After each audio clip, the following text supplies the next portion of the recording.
Hey guys, it's Jody Fitz. Welcome back into my kitchen. Very excited about supporting local and sweet corn season. So that's a staple at our house. Having sweet corn is on the menu on a weekly basis, but what do you do with all the leftovers? So let me show you one trick. We're gonna turn the corn into a specialty pizza. Bear with me, wait until we get to the end. You're gonna love this when all the flavors come together. So this is just leftover sweet corn straight out of the fridge that I boiled last night. What I'm going to do is I'm just going to slice it off and I'm going to chop it up.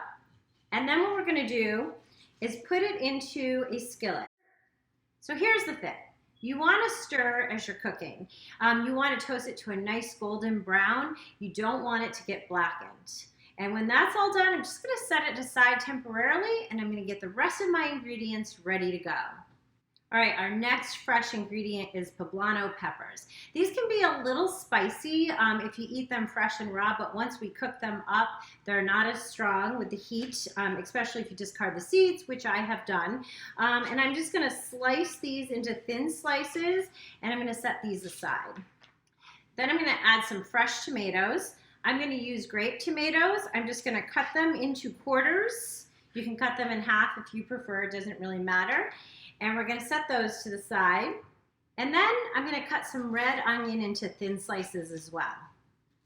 All of the fresh produce right at your Price Chopper Market 32 stores. All right guys, now I'm just gonna take that beautiful toasted corn. It's hot right out of the pan. I wish you could hear it sizzling and smell the amazing smell. We've got it all toasted and ready to go.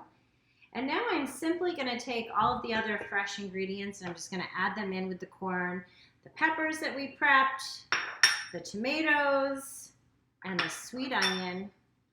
I'm going to drizzle just a little bit of the olive oil on it, just enough to coat them, not too much, probably only a tablespoon or so. And I'm going to stir this all together.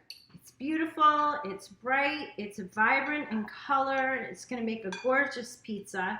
And now I'm just going to add this back into the skillet. And the reason I'm doing that is I'm just going to cook it up a little bit more with a little bit of oil now. And I just want to soften the peppers and the onions, not too much, but just a little bit. All right guys, those sauteed vegetables are smelling delicious behind me on the stovetop. Right now I'm just going to go ahead and get the pizza dough ready. I'm going to stretch it out a little bit. I'm going to roll it out. I've already pre-floured my stone. The stone is really just for inside use because we're going to take this pizza to the grill. Okay, what we're going to do to both sides of the pizza after we have it rolled out is I'm just going to lightly coat it with a little bit of olive oil.